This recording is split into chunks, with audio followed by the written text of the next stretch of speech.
नमस्कार। मैं हूँ असीमा भट्ट और मैं संजय श्रीवास्तव। आज सुन रहे कहानी मुगल बच्चा।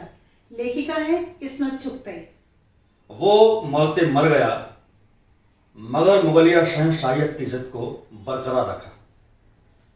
फतेहपुर सीकरी के सुनसान खंडरों में गोरी दादी का मकान पुराने सूखे जख्म की तरह खटकता था। कगिया ईंट का 2 मंजिला घुटा घुटा सा मकान एक मार खाए रूठे हुए बच्चे की तरह लगता था। देखकर ऐसा मालूम होता था वक्त का भूचाल उसकी ढिठाई से आजिज आकर आगे बढ़ गया और शाही शान शौकत पर टूट पड़ा। गोरी दादी सफेद झट चांदनी बिछे तख्त पर सफेद बेदाग कपड़ों में एक संगमरमर का मकबरा मालूम होती थी। सफेद ढेरों बाल, बेखून की सफेद धोई हुई मलमल जैसी जिल्द, हल्की करंजी आंखें जिन पर सफेदी रंग आई थी, पहली नजर में सफेद लगती थी। उन्हें देखकर आंखें चकाचौंध हो जाती थी, जैसे बसी हुई चांदनी का गुबार उनके गर्द मोहल्ले हो। ना जाने कब से जिए जा रही थी। लोग उनकी उम्र 100 से ऊपर बताते थे। खुली गुमसुम बेनूर आंखों से वो इतने साल क्या देखती रही थी, क्या सोचती रही थी, कैसे जीती रही थी। 12-13 बरस की उम्र में वो मेरी अम्मा के चाचा दादा से ब्याही तो गई थी, मगर उन्होंने दुल्हन का घूंघट भी ना उठाया। कुंवारेपन की एक सदी उन्होंने इन्हीं खंडरों में बिताई थी। जितनी गोरी भी सफेद थी, उतने ही उनके दूल्हा स्याह फट थे, इतने काले कि उनके आगे चिराग बुझे और गोरी भी बुझकर भी धुआं देती रही। सरे शाम खाना खाकर झोलियों में सूखा मेवा भर के हम बच्चे लिहाफों में दुबक कर बैठ जाते और पुरानी जिंदगी के वर्ग गर्दानी शुरू हो जाती। बार बार सुनकर भी जी न भरता। अदबदा कर गोरी बी और काले मियाँ की कहानी दोहराई जाती। बेचारे की अक्ल पर पत्थर पड़ गए थे कि इतनी गोरी दुल्हन का घूंघट भी ना उठाया। अम्मा साल के साल पूरा अलाव लश्कर लेकर मायके धावा बोल देती। बच्चों की ईद हो जाती। फतेहपुर सीकरी के पुरअसरार शाही खंडरों में आंख मिचौली खेलते खेलते जब शाम पड़ जाती तो खोई खोई सुरमई फिजा से डर लगने लगता। हर कोने से साए लपकते, दिल धक धक करने लगता। काले मियाँ आ गए, काले मियाँ आ गए। हम एक दूसरे को डराते, गिरते पड़ते भागते और कगिया ईंट के 2 मंजिला मकान की आगोश में दुबक जाते। काले मियाँ हर अंधेरे कोने में भूत की तरह छुपे महसूस होते थे। बहुत से बच्चों के मरने के बाद हजरत सलीम चिश्ती की दरगाह पर माथा रगड़ा, तब गोरी बी का मुंह देखना नसीब हुआ। माँ बाप की आंखों की ठंडक गोरी बी बड़ी जिद्दी थी। बात बात पर अटवाती खटवाती लेकर पड़ जाती, भूख हड़ताल कर देती। घर में खाना पकता पर कोई मुंह न झुटाता था। जूं का त्यों उठवा कर मस्जिद में भिजवा दिया जाता। गोरी बी ना खाती तो अम्मा बाबा कैसे निवाला तोड़ते। बात इतनी सी थी कि जब मंगनी हुई तो लोगों ने मजाक में छींटे किए, गोरी दुल्हन काला दूल्हा। मगर मुगल बच्चे मजाक के आदी नहीं होते। 16-17 बरस के काले मियाँ अंदर ही अंदर घुटे रहे, जलकर मरुंडा होते रहे। दुल्हन मैली हो जाएगी, खबरदार ये काले काले हाथ न लगाना। बड़े नाजों से पालिए, तुम्हारी तो परछाई पड़ी तो काली हो जाएगी। बड़ी तेज है, सारी उम्र जूतियां उठवाएगी।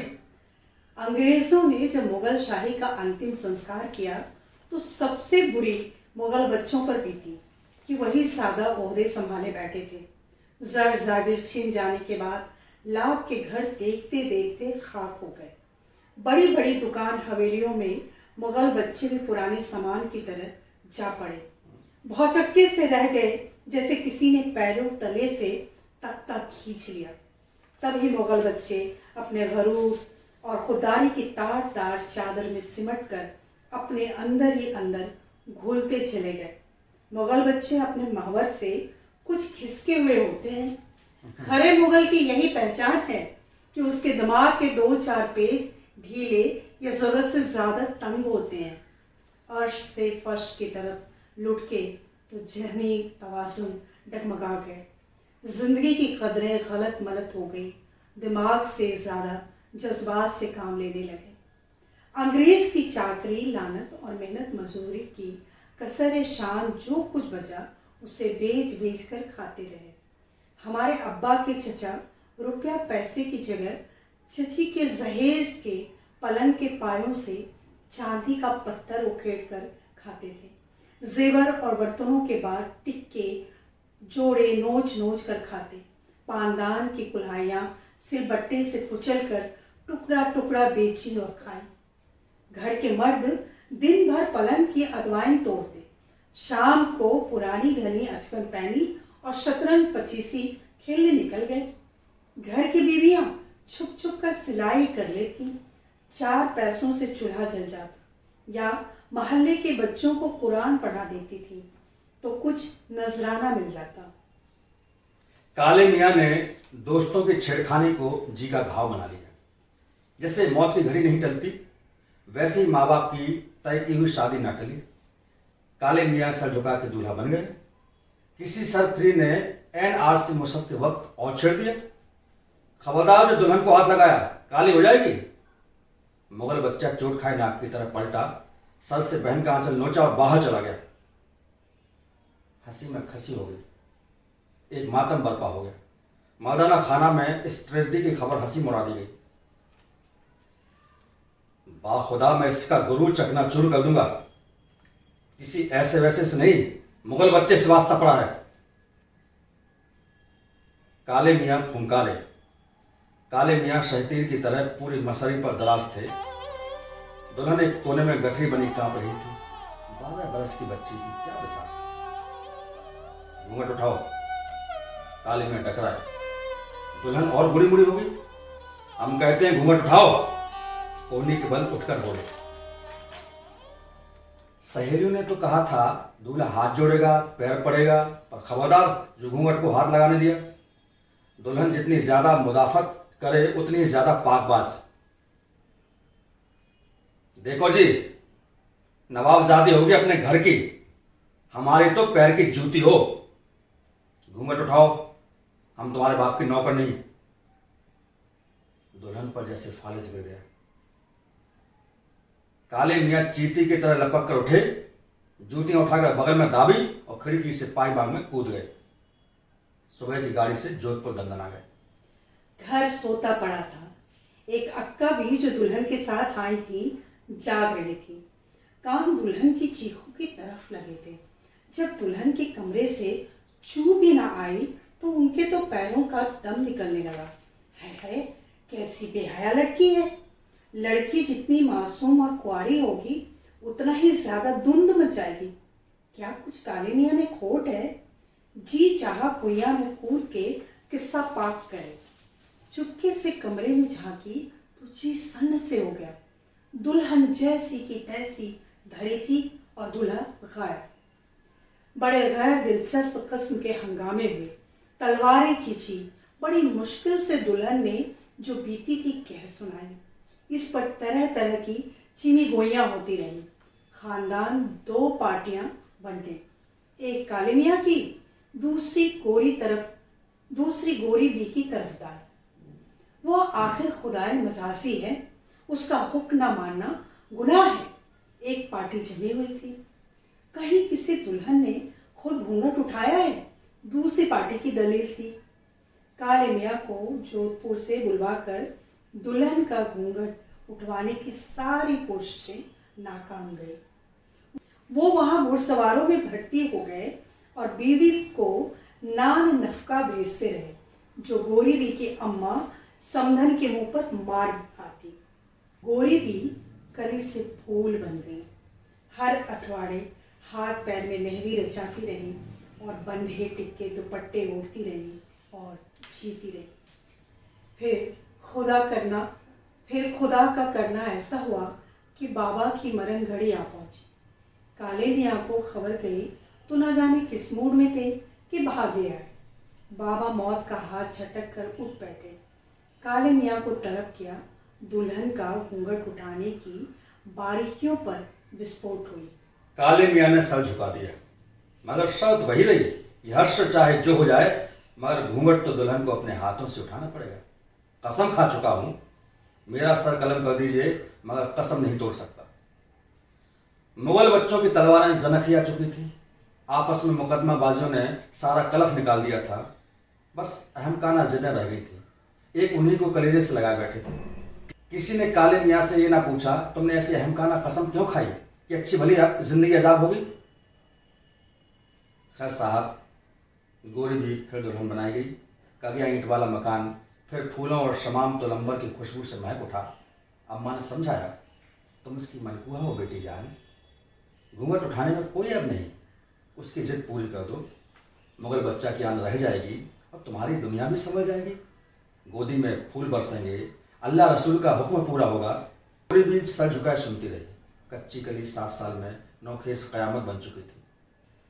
हुस्न और जवानी का ऐसा तूफान था जो उनके जिस्म से फूटा निकलता था। औरत काले मियाँ की सबसे बड़ी कमजोरी थी। सारे हवास इसी एक नुक्ते पर मरकूज थे, मगर उनकी कसम एक मेघदार आईने गोले की तरह उनके हलक में फंसी हुई थी।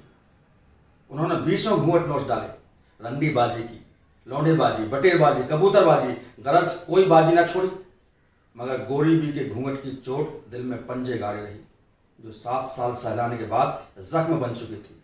इस बार उन्हें यकीन था उनकी कसम पूरी हो गई। गोरी भी ऐसी अकल की कोरी नहीं कि जीने का ये आखिरी मौका भी गवा दे। 2 उंगलियों से हल्का फुल्का आंचल ही तो सरकाना है, कोई पहाड़ थोड़ी ढूंढा। घूंघट उठाओ, काले मियाँ ने बड़ी लजाहत से कहना चाहा, मगर मोहरी दबदबा गालिब आ गया। गोरी बेगम गुरूर से तमतमाई सन्नाटे में बैठी रही। आखिरी बार हुक्म देता हूं, घूंघट उठा दो, वरना इसी तरह पड़ी सड़ जाओगी, और अब जो गया ना फिर ना आऊंगा। मारे गुस्से के गोरी भी लाल भभूका हो गई। काश उनके सुलगते रुखसार से एक शोला लपकता और वो मनहूस घूंघट खाकस्तर हो जाता। बीच कमरे में खड़े काले मियाँ कौड़ियाले सांप की तरह झूमते रहे, फिर जूते बगल में दबाए और पायबांग में उतर गए। अब वो पायबांग कहाँ, उधर पिछवाड़े लकड़ियों की टाल लग गई। बस 2 जामुन के पेड़ रह गए थे और एक जुगादरी, बदगो, बेले, चमेलियों की रोशनी। गुलाबों के झुंड, शहतूत और अनार के दरख्त कब के लुट पिट गए। जब तक माँ जिंदा रही, गोरी बी को संभाले रही। उनके बाद ये ड्यूटी खुद गोरी बी ने संभाल ली। हर जुमेरात को मेहंदी पीस कर पाबंदी से लगाती, दुपट्टा रंग चुनकर टांगती, और जब तक ससुराल जिंदा रहा त्योहार पर सलाम करने जाती रही। अब के जो काले मियाँ गए तो गायब ही हो गए। बरसों उनका सुराग न मिला। माँ बाप रो रो कर अंधे हो गए। वो न जाने किन जंगलों की खाक छानते फिरे। कभी खानकाहों में उनका सुराग मिलता, कभी किसी मंदिर की सीढ़ियों पर पड़े मिलते। गोरी बी के सुनहरे बालों में चांदी गोलाई। मौत की झाड़ू काम करती रही। आसपास की जमीनें, मकान, कौड़ियों के मोल बिकते गए। कुछ पुराने लोग जबरदस्ती डट गए। कंजड़े कसाई आन बसे। पुराने महल ढह गए। नई दुनिया की बुनियाद पड़ने लगी। परचून की दुकान, डिस्पेंसरी, एक मरगुला सा जनरल स्टोर भी उगाया, जहां एल्युमिनियम की पतीलियां और लिप्टन चाय की पुड़ियों के हार लटकने लगे। एक महलूज मुट्ठी की दौलत रिस कर बिखर रही थी। चंद मोहतात उंगलियां समेटने में लगी थी। जो कल तक अरवाइन पर बैठते थे, झुक झुक कर सलाम करते थे, आज साथ उठना बैठा कसर शान समझने लगे। गोरी बी का जेवर आहिस्ता आहिस्ता लाला जी की तिजोरी में पहुंच गया। दीवारें ठह रही थी, छज्जे झूल रहे थे। बच्चे खुचे मुगल बच्चे अफीम का अंटा निगल कर पतंगों के पेंच लड़ा रहे थे। तीतर बटेर सधा रहे थे और कबूतरों की दुमों के पर गिनकर हलकान हो रहे थे। लफ्ज़ मिर्जा, जो कभी शान और दबदबे की अलामत समझा जाता था, मजाक बनकर रह गया। गोरी भी कोलू के अंधे बैल की तरह जिंदगी के छकड़े में जुटी अपने महवर पर घूमे जा रही थी। उनकी तिरंजी आंखों में तन्हाइयों ने डेरा डाल लिया था। उनके लिए तरह तरह के अफसाने मशहूर थे कि उन पर जुनू का बादशाह आशिक था। जो ही काले मियाँ उनके घूंघट को हाथ लगाते, चिट तलवार सौंध कर खड़ा हो जाता। हर जुमेरात को इशा की नमाज के बाद वजीफा पढ़ते हैं। तब सारा आंगन कौड़ियाले सांपों से भर जाता है। फिर सुनहरी कलगी वाला सांपों का बादशाह अजगर पर सवार होकर आता है। गोरी बी की करात पर सर्फ धुनता है। पौ फटते ही सब नाग रुखसत हो जाते हैं। जब हम एक किस्से सुनते तो कलेजे उछलकर हलक में फंस जाते और रात को सांपों की फुंकारें सुनकर चौंक कर चीखें मारते। गोरी बी ने सारी उम्र कैसे नाक खिलाए होंगे, कैसे अकेली नामुराद जिंदगी का बोझ ढोया होगा।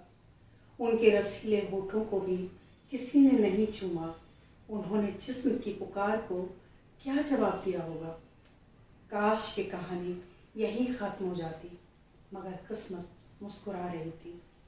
पूरे 40 बरस बाद काले मियाँ अचानक आप ही आन धमके। उन्हें किस्म किस्म के लाइलाज अमराज लाहक थे। पोर पोर सड़ रही थी, रोम रोम रिस रहा था। बदबू के मारे नाक सड़ी जाती थी।